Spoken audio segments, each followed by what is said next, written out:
marketing va venir supporter les ventes, plus avec des outils, puis un peu d'études, un peu de recherche. De vigie, Oui, mais très peu. Ouais. Puis, dans le fond, souvent, ce qui arrive, c'est que le département de l'ingénierie va être à ce moment-là à côté.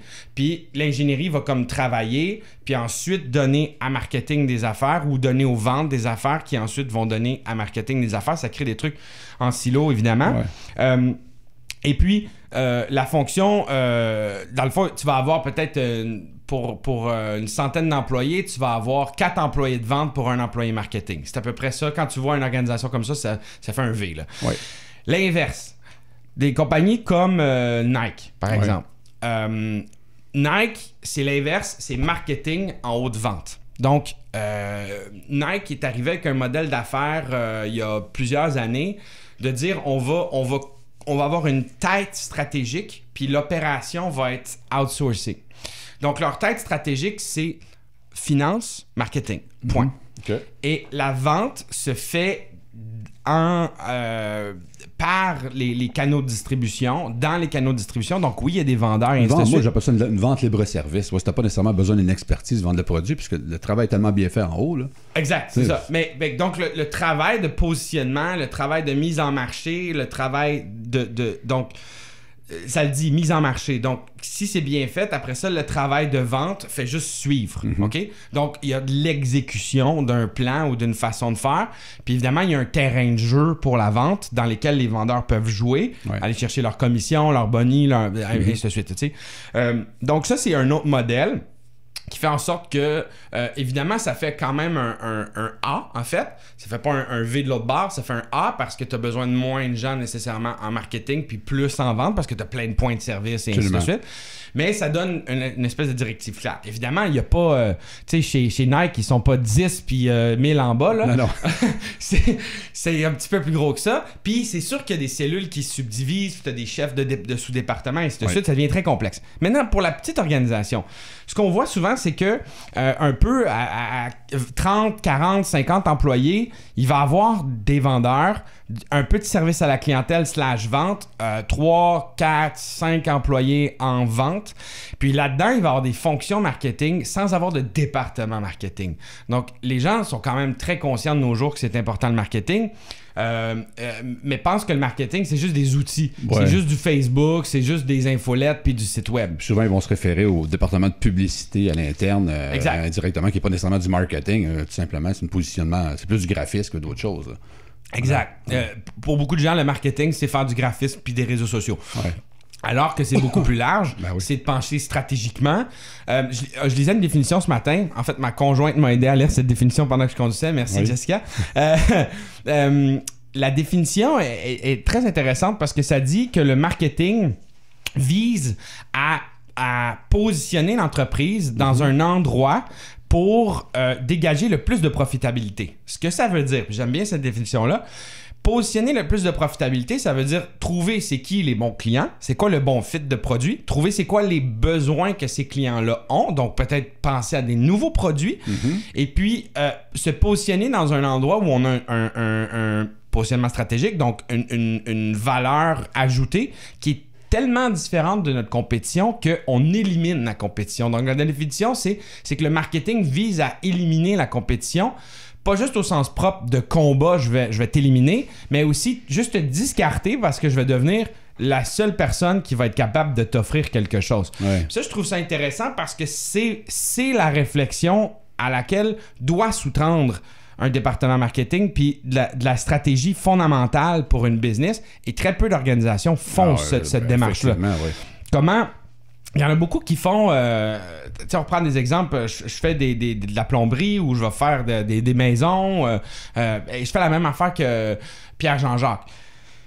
Mais le marketing, c'est pas juste de crier sur le plus de toi que tu fais la même affaire que Pierre Jean-Jacques. C'est de réfléchir à comment peux-tu faire différent. Les phrases clés, les scripts de vente, là, indirectement, les outils pour que le vendeur puisse faire la vente, des vigies, pour alimenter les représentants à vente pour que ça facilite plus faire une vente, tout simplement. Exact. Et même au-delà de ça, prendre le temps de réfléchir stratégiquement à quel sera le produit de demain. Quel est le consommateur aujourd'hui? Quel est le consommateur de demain? Si tu si tu prends du recul, tu prends de l'avance. Et donc, c'est ce qu'il y a aussi comme dichotomie entre ces deux départements-là. Le département des ventes doit closer à chaque semaine des objectifs. Il suit des poissons, il les lâche pas. Ouais. Tandis que le département des ventes est en train de planifier puis d'explorer les lacs en disant il va être où le lac de demain. Ouais. Et donc, c'est pour ça qu'il y a comme un peu une dichotomie entre les deux. Puis que souvent, ben, ça crée des tensions dans les organisations. Et plus c'est gros comme organisation, plus il y a tendance à avoir des silos. Et moins ça se parle. Moins ça se parle. Puis souvent, il y a des doutes énormes au niveau de la vente de dire, il manque tel argument, la compétition a ça, et le marketing fait rien ou vous faites rien pour nous aider. Il y a vraiment un manque de communication flagrant. Et pourtant, souvent, le marketing va dire, je vous ai donné les outils d'après les problèmes qu'on m'aviez rapportés ou d'après la tendance du marché, mais vous ne les avez pas mis en pratique. C'est souvent le langage qu'on entend. Il y a des gros doutes souvent de la part de la vente du département de marketing. Et c'est là qu'il y a un problème. Parce que si on a des gens qu'on a embauchés en tant qu'entreprise, je pense qu'au niveau marketing, c'est parce qu'ils sont compétents. Alors, il faut vraiment les soutenir. Et ça, c'est un autre... Mais je te vois sourire, mais c'est un fait. Comme mon expérience à moi, c'est ce que ça dit. Alors, pour les plus grandes entreprises, j'ai quelques petits trucs. Oui. Un des trucs, c'est de créer des équipes autonomes. Des petites équipes autonomes. On va dire que tu as 10 employés en vente et que tu as 5 employés en marketing. Créer des petites équipes de 2 vendeurs, une personne en marketing, par exemple. Du jumelage, des cellules. Ces gens-là, vous les mettez dans des cellules, sur des gammes de produits ou sur des services distincts ou des produits distincts. Et là, vous pouvez avoir, par exemple, en l'occurrence, là, j'aurais 5 équipes. Donc, 5 équipes sur mes gammes de produits. Si j'ai 5 gammes, c'est facile, j'en ai 5. Ou si je veux, je peux peut-être donner à une équipe 2 gammes, puis la dernière équipe pourrait être chargée avec quelqu'un de l'ingénierie de développer la prochaine gamme de services. Et donc, avec ça, vous avez des petits objectifs sur des 3 mois, par exemple.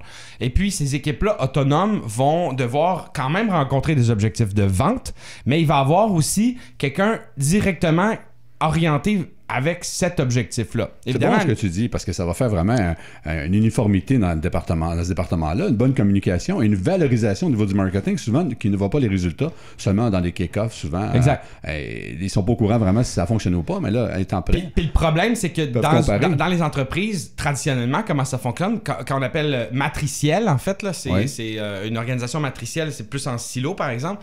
Et puis, les gammes de produits vont passer de ce sens-là. Là, Facebook, vous voyez mes mains, là, c'est ça, matriciel, OK? Horizontal. Et donc, l'organisation des ventes va être ici, va être un plus gros silo, puis l'organisation marketing va être à côté, puis tu as les gammes de produits qui passent là. Mais très souvent, si tu as 10 vendeurs, tu en as un qui va être... T'en as plusieurs qui vont être en charge des gros produits, puis tu en as un qui va être en charge du petit produit qui est on the side, là, tu sais, le reste. Là. Ouais. Mais ça se peut que ce soit ce petit produit-là qui va faire la différence dans 2 ans. Ben oui. Puis si tu lui donnes pas de l'attention aujourd'hui, puis tu donnes pas de l'attention au niveau du marché... Et c'est vrai ce que tu dis. Tu vas perdre le fil. Absolument. Et si... On va dire que dans le département des ventes, il y en a 9 qui s'occupent du gros produit, puis il y en a un qui s'occupe du petit produit. Alors, tout le monde qui fait des maths ici, à vos calculs, là, je vais parler de pourcentage. Tu as 10% de ton effort qui est fait sur ta gamme B, mettons. Là. De l'autre côté, en marketing, c'est sûr que ça va suivre la même tendance. Fait que tu vas mettre 90% de ton énergie sur l'accompagnement de ces gens-là en vente. Alors, je prends une organisation qui va être plus peut-être matché aux ventes, il va y avoir plus les ventes en haut du marketing parce que le marketing va être considéré comme la communication. Puis ça, c'est ce que je vois 80% du temps. Et donc, le petit produit va avoir 5 ou 10% de l'attention du département marketing qui, lui, est moins important que le département des ventes. Donc, en termes de budget, il se ramasse presque à rien. Alors qu'avec une organisation qui serait en cellule, OK? Donc, on oublie le matriciel, on éclate tout, puis on fait des équipes autonomes. Dans le fond, tu divises ton budget dans des équipes autonomes, puis tu regardes la performance que ces équipes-là vont avoir. Ben oui. Exact. Ça, tu peux même identifier lequel des meilleures équipes, telle région, c'est-tu bon ou pas bon, tel produit est-tu mieux, quelle clientèle qui est visée. Hein, c'est un peu ça, dans le fond. Exact.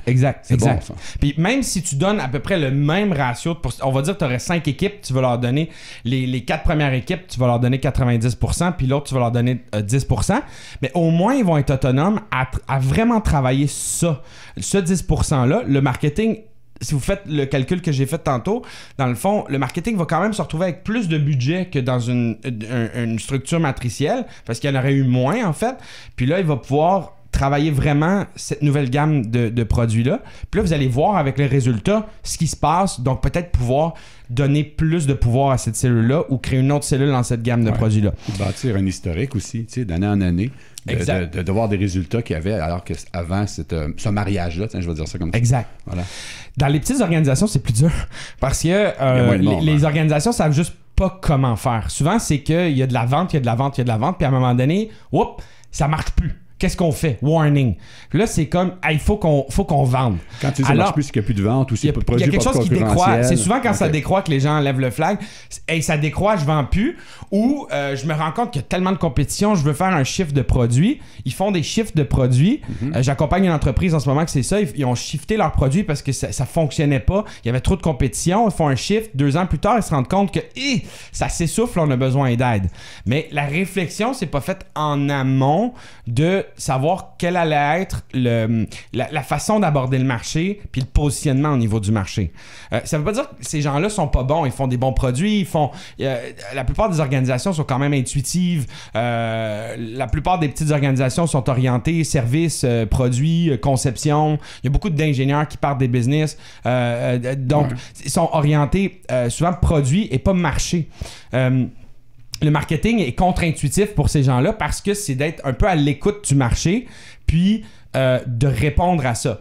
Par contre, il y a les nouvelles écoles de pensée en ingénierie qui comprennent ça avec, justement, j'en parlais l'autre fois, le Lean Startup, donc d'être à l'écoute du marché et d'être en réponse à ce marché-là et donc d'orienter les produits par rapport à ce marché-là. Et c'est là-dessus, quand tu as une organisation... Tant mieux, c'est une nouvelle tendance, tant mieux. Quand tu as une organisation qui est comme ça, souvent, elle va avoir tendance à être plus marketing-driven que sales-driven. Parce que tu penses au marché, à ce qui s'en vient déjà demain. Parce que souvent, ça découle aussi des départements d'opération. Hein? C'est souvent ça aussi. Alors que la vente, c'est vraiment à part. C'est pas nécessairement au niveau des opérations. Puis il y a des compagnies qui n'ont pas besoin de beaucoup de ventes. Là. Il y a des compagnies, là, c'est quelques représentants, puis ils font des grosses ventes, puis c'est des ventes qui prennent beaucoup de temps. Je pense à des gens qui conçoivent, par exemple, des imprimantes. Ça se vend des dizaines, des centaines de milliers de dollars, même voire des millions de dollars. C'est ça, le cycle de la vente, ça peut prendre 1 an pour closer le client. 18 mois, là, 18 mois de closing, voilà. C'est énorme. Alors, comment on fait? Ben, en fait, le truc, c'est d'écrire des fonctions marketing dans votre organisation et puis de créer peut-être déjà des comités. Si vous n'avez pas de département, vous n'avez pas de vice-président ou de directeur marketing, vous pouvez au moins minimalement créer des comités. Les 2 comités minimales qu'on va créer dans une business, c'est le comité du développement des affaires, donc le comité vente, et le comité marketing. Qu'est-ce qu'on fait là-dedans? Comité développement des affaires, on va penser à qu'est-ce qui s'en vient dans les 3 prochains mois, dans les 6 prochains mois. Non, les ventes, les deals, c'est les deals, okay, le cash. Donc, on va penser à qu'est-ce qu'on peut vendre dans les prochains mois, mais on va aussi réfléchir à qu'est-ce qui nous est rapporté par les clients. Parce que souvent, le point de contact avec les clients, c'est les vendeurs qui l'ont. Dans une business, souvent, le vendeur va ramener l'idée « Hey, il faut qu'on développe ça. Ouais. » Tu sais, « Hey, j'ai entendu parler de telle affaire » ou « Ah, le client est frustré de telle affaire. » Donc, ça, c'est le point névralgique de contact avec les clients. Souvent, le marketing est détaché, n'a pas tant de contact avec les clients directs, là, les vrais clients. Il va avoir des clients hypothétiques ou il va faire des sondages. Donc, le département des ventes doit réfléchir à comment pousser la vente par rapport aux objectifs, mesurer les objectifs, puis ensuite récolter l'information qui nous est donnée sur le terrain. De l'autre côté, votre comité marketing doit réfléchir au positionnement des produits, des services, à la compétition et commencer à réfléchir aux messages et aux moyens de diffusion, aux outils pour favoriser le positionnement de l'entreprise et favoriser aussi les ventes. Les 2. Si on en oublie un des 2, à long terme, ça ne marchera pas. Donc, ça, c'est les règles à faire. Et ensuite, là-dessus, dans ces comités-là, le conseil que je vous donne, Facebook, c'est d'inclure des gens de différents acabits et de différents horizons dans ces comités-là pour avoir de la richesse. Ça peut être des clients, ça peut être...